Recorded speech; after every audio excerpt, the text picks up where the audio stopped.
I would like to do one first group question together that is, like about the themes that I found relevant in the second season of the Buccaneers. So what I've saw is that there is still this clash that is between what we know that is right for us and actually what society think is right for us and want us to be and to do.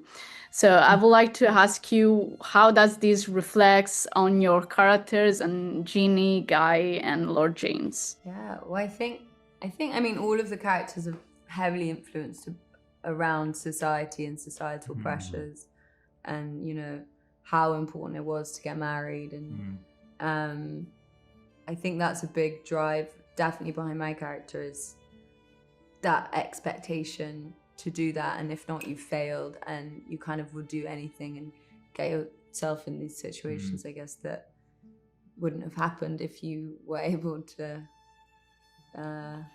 take your time with it, which is nice that that's changed in modern society.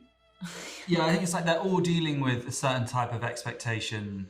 In fact, they're all maybe dealing with quite a similar type of expectation to do with marriage and status, because they're all quite wealthy individuals, so they all got a certain weight of expectation, and it's how they deal with it which they do all very differently. That is the interesting thing. So like James is like he sees this need to get status and power at whatever cost, and that kind of plays into his relationship, and it plays into his relationships with other people.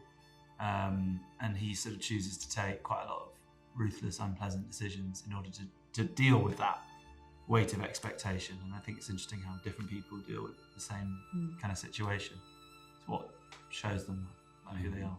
Yeah, and actually, your male's characters, so like what Lord James actually is and what Guy represents are, like the total opposite of what can be, the masculine representative. And so when you first read the script, I would like to know if you have thought about already a character that you knew to relate, to get, like in the character, like maybe from something else, from literature that you already know, or from other movies as well, like very old movies. I don't know. Like, so how did you construct your characters to do that kind of different representative?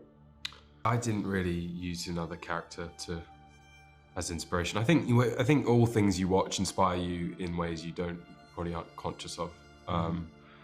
So that it is probably feeding into it. But I think I just mainly looked at how I, as Matthew, relate to the different, which parts of Guy are similar and which parts are different. I think that was my way, and I didn't really use sort of another character or person from reality that, I don't know, informed it.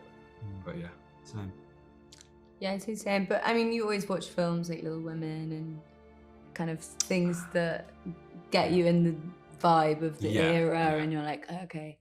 But yeah, like Matthew said, I think it's a culmination of right of things that influence the character. And costume does a lot, I think. Yeah, for sure. And Imogen, one last question is about, like the relationship with the girls and the fact that they consider their loyalties like the real love story in the end. Yeah. So like, what you have commented on that? Yeah, I think it's so. I think Ginny realizes how important the people are in her life when she's suddenly isolated away from all of them, and they are doing everything, especially when she comes back to London. Nan is doing everything she can to get her back, and safely and legally, and her friends are so supportive. And I think that is the true love, like you said, that is the love story. It's about community and friendship and like how important the people are around you in life. Thank you so much. It was amazing talking to you and sharing your experiences. So Thank you. I do really love the series. So thank you. Thanks very much. Cheers. Thank you. Yeah, thank you so much.